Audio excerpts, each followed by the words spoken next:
When a lion is part of a freak accident, a man saves him on a cliff.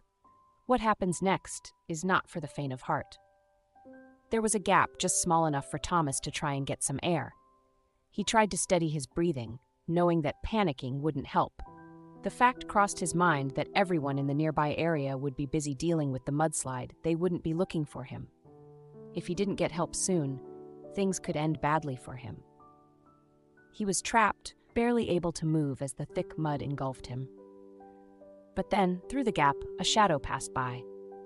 A few seconds of silence followed before Thomas felt a heavy sensation through the mud and movement that made him hope he was being freed. He closed his eyes, thinking about his life, and prayed this wasn't the end. The National Park Ranger had spent his life helping people and animals, and now he was the one in need of help. For some reason, one particular rescue came to mind, and he allowed himself to be distracted by the memory of the lion he'd saved on a cliff. He thought he saw sandy-colored fur through the gap, but he didn't know if it was his mind playing tricks. Either way, it had brought the memory to his mind. A welcome distraction from his terrifying situation. Thomas had always been the kind of person who would help anyone or anything. Becoming a National Park Ranger had been his dream since he was a child, so the day he got the job was one of the happiest of his life. Soon, the young man found himself not only a fierce protector of the animals and environment he worked in, but a loyal friend to the people he worked with too. The national park was his life, and he'd find himself staying there long after his shift had ended, either wrapping up bits of work or lending an ear and giving advice to his friends. Everyone always remarked on how he was one of the kindest people they'd ever met. It warmed the young man's heart to know that he was doing good in the world. The animals in the national park had protection and safety, but they were still allowed to live as they would in the wild. That meant that sometimes it was hard for Thomas to sit back and let nature take its course. He understood the importance of not intervening in most situations, but sometimes he wished he could. The animals couldn't become dependent on humans. If their populations were to increase in the wild, they had to live a natural life. The park simply provided safety from poachers and hunters. If someone were to ask him, he'd be hard-pressed to say what his favorite part of the job was, because he truly loved it all. But one thing that always struck him as special was watching the lions. They were the only Asiatic lions left in the wild, and it was an honor to see them up close so regularly. In the early mornings, you could catch them roaring and being more active before it got too hot, and as the sun set, he could spend forever watching them lay around in the last of the sunshine. Early one morning, Thomas headed out in his Jeep to do a sweep of the park, checking that everything was as it should be. The national park was so vast that the rangers usually got assigned a specific area to check. Today, much to his delight, Thomas was around the cliffs where one of the largest lion prides lived. They loved the mix of rocks and ledges where they could jump around or lie down. Even though he'd been doing this job for a while, there was always something breathtaking about seeing a lion at the top of the cliff surveying its land. But it was dangerous territory too, and the cliffs could be unforgiving for adolescent lions not experienced enough to know the dangers.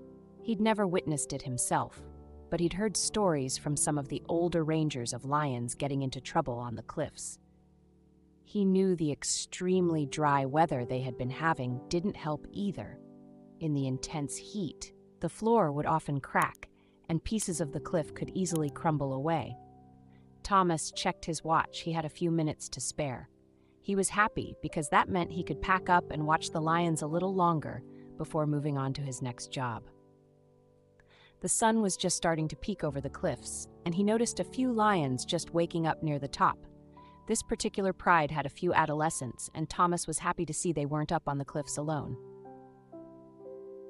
He smiled as he watched them stretch out and start to roam around. At that moment, there was nowhere else in the world he would rather be. But suddenly, he noticed something that turned his joyous, peaceful moment into a terrifying experience. A few of the younger lions were playing close to the edge, and Thomas could see some of the rock crumbling and tumbling to the ground. The weather had been extremely dry recently, and he couldn't remember the last time they had rain. He watched as piles of rubble and dust broke from the cliff edge and cascaded to the ground. He prayed that the pride would notice what was happening and call the lions back. Thomas breathed a sigh of relief when one of the older lions stood up and began to call to the playful cubs. His relief was brief, though, as everything was about to go wrong. The adolescent lions were clearly testing their boundaries and ignored the calls of the older lion, not realizing the danger they were in. The older lion was determined not to be ignored, though, and stepped forward, roaring. The younger lions immediately stopped what they were doing and retreated, their game cut short. All the movement had further disturbed the already crumbling cliff edge, though, and Thomas watched in horror as one lion slipped over the edge, a cloud of dust surrounding him. The lion was just about managing to hold on, but if something wasn't done soon to help him, he'd follow the pile of rocks that were currently plummeting to the ground. Thomas grabbed his radio and immediately called for help, explaining the situation. This simply wasn't one of the times where he could let nature run its course. He had to save the lion. He started up the jeep and drove closer to the cliff. He needed to be extremely careful, but he also needed to drive the pride away to rescue the lion without putting himself in danger. Beeping his horn and revving the engine, he hoped his tactics would have the desired effect without him getting too close to the cliff. Thankfully, the pride was relatively small, and as soon as one lion moved away, the rest followed. With the area cleared, it was time to get to work. Thomas knew that backup was on the way, but he couldn't afford to lose a single second. Grabbing ropes from his jeep, he jumped out and tentatively stepped towards the cliff. He could see the lion thrashing around and struggling to pull himself up. He began to uncoil the ropes, knowing they were the only way he'd be able to pull the lion up to safety. Just as he finished untangling everything, he heard the welcome sounds of other jeeps behind him as more rangers ran up to help. Tying the ropes around the lion, they all pulled collectively to hoist the lion up. It wasn't an easy task given the lion's weight and the unstable nature of the cliff. The lion was now only secured by their ropes. Having let go of the cliff edge, it was just dangling in midair. They had to muster all of their strength to save the poor animal. Thomas took the lead and rallied everyone. Counting to 3, they all pulled as hard as they could. Much to the young ranger's delight, their efforts finally paid off, and the lion emerged back over the cliff edge. But now they were face to face with a scared adult lion, fully awake and fully powerful. His behavior could be unpredictable. As the other rangers backed away, Thomas looked the lion in the eyes, and it was almost like he understood that the man in front of him had just saved his life. There was a trust between them. So as the lion lay in the grass, breathing heavily from the shock and exhaustion, Thomas began to unfasten the ropes, not once fearing for his life. The other rangers looked on in shock at what he was doing, but it wouldn't be the last encounter between Thomas and the lion. What happened next is not for the faint of heart. Saving the lion from the cliff was a moment that would stay with Thomas forever. Each day he headed out, though, he felt a continuous disappointment of never seeing the lion up close again. Since the incident, the big cat seemed to have become a little more reclusive, and in an area as vast as the national park, there was always somewhere to hide. Months passed, and soon the mood in the park took a shift as everyone started preparing for monsoon season. They desperately needed some rain, but monsoons came with their own problems. Flooding, destruction of habitats, and landslides were just some of the issues the rangers had to deal with while trying to protect the animals and the landscape. Of course, there was always the worry that the heavy rains would impact the rangers' homes too. So when the rainy season arrived, it was a time of high anxiety as they battled to preserve the park while not knowing what was happening to their own families. Thoughts of the lion rescue were at the back of everyone's minds when the rain hit. It came thick and fast. Although it happened every year, it was never easy to deal with. Some years were worse than others, and in just a few days, Thomas could tell it would be a challenging few months battling the elements. The park had taken on a whole new look with the arrival of the rain. The watering holes were quickly filling up, the once dried grass was now lush and green, and new flowers were springing up. It always amazed Thomas that something so destructive could also make something so beautiful. He would soon know better than anyone just how dangerous the monsoon season could be. Navigating the park became more and more difficult with each day that more rain fell. The ground was becoming boggy, and the Jeep struggled through the mud. The watering holes were now overflowing and flooding, and nests and dens for some of the animals that inhabited the park had been washed away. Thomas squinted through the rain as his wiper worked overtime on the Jeep, never really wiping away the fat raindrops.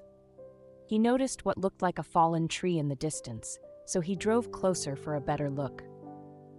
Getting out of his Jeep, he pulled his hood tight around his head as he inspected the tree. It was always worrying to see something like this. Just one tree of this size could be home to lots of animals, and now their habitat had been destroyed. Suddenly, Thomas was pulled from his thoughts by a rumbling sound that seemed to vibrate through the ground beneath him. Glancing around for the source of the noise, he was shocked to see a wave of mud and other debris quickly heading his way. There had been a mudslide, and now it was too late to get back to the Jeep. The young ranger felt panicked. He couldn't outrun the mudslide, and there was no high ground around that he could get to quickly enough. He climbed as high as he could on the fallen tree and held on tight. There was no way he could survive such a force of nature, but he had to at least try. As the mix of mud and water hit him, he felt like he was drowning. He gripped tighter onto the tree so as not to get carried away. As the flow of the thick mud slowed, Thomas felt relieved that there was still a small gap to breathe. If he wasn't found soon, though, his small gap would mean nothing. He focused on his breathing, knowing that panicking didn't help, but deep down, he knew everyone would be busy dealing with the mudslide. It would be a while before they noticed he was missing.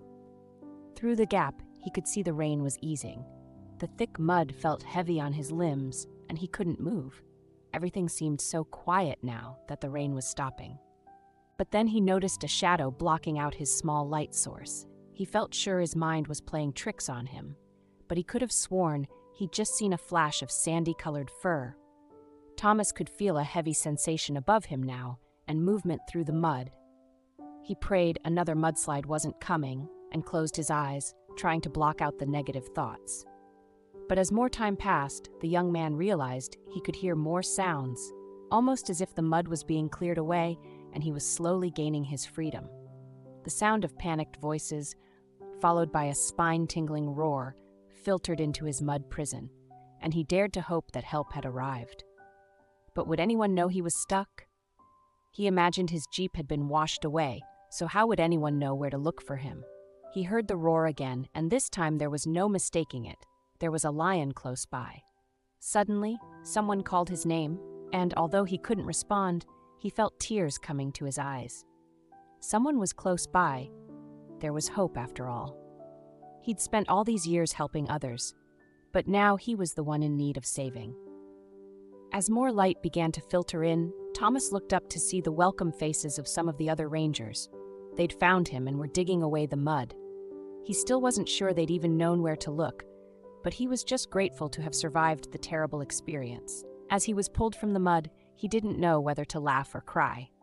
But when he saw a tired lion, coated in mud with rainwater dripping from its mane, Thomas instantly knew that he was once again face to face with the lion he'd saved on the cliff. He stared in disbelief as he tried to piece all the pieces of the puzzle together. One of the rangers wrapped a blanket around him and led him to a nearby Jeep. As he watched the lion disappear behind him, he couldn't find the words to ask the questions he wanted answers to. He was still in shock, but once he was cleaned up, the other rangers began to fill him in. At first, they insisted that Thomas should go to the hospital, but luckily, aside from a few surface-level cuts and bruises, he felt fine. He was just shaken by the incident. The other rangers told him they had heard the thundering sounds of the mudslide and had waited until it passed to head out and survey the damage. They'd split up into teams, but shortly after, they'd all received a radio call with the oddest message. One of the team had spotted a lion frantically digging through the mud and figured it was trying to rescue a member of its pride. It was only when they started to clear the mud that they realized it wasn't another lion that was trapped. It was Thomas. The ranger couldn't believe it. Never had he imagined that the lion he'd saved from the cliff would one day repay the favor. There was no doubt in anyone's mind that if they hadn't seen the lion trying to rescue Thomas, no one would have known where to look for him. The young ranger couldn't bear thinking about what would have happened to him. He owed his life to the lion, but would he ever see him again? As much as he didn't want to, Thomas was forced to take a week off work to rest and recover. By day 3, he was driving back to the national park in his uniform. He couldn't sit around at home when he felt fine, and there was such a big cleanup operation to get on with. No sooner had he entered the national park than he spotted a familiar face. The lion was lying in wait under a tree, watching Thomas curiously. He stopped his car and wound the window down to properly look at the lion. All the mud that had coated its fur on the day of the rescue was gone, but it was definitely him. The lion watched Thomas drive along the road, then got up and stretched before walking away, as if satisfied that the ranger was okay. From then on, the lion who had needed saving from the cliff was no longer a recluse. Saving Thomas seemed to have brought back the confidence he lost in his own accident, and the ranger regularly saw him around the park, much to his delight. They'd saved each other's lives and would always have a bond that transcended species. Without each other, they probably wouldn't be around anymore, and they would be forever indebted to one another.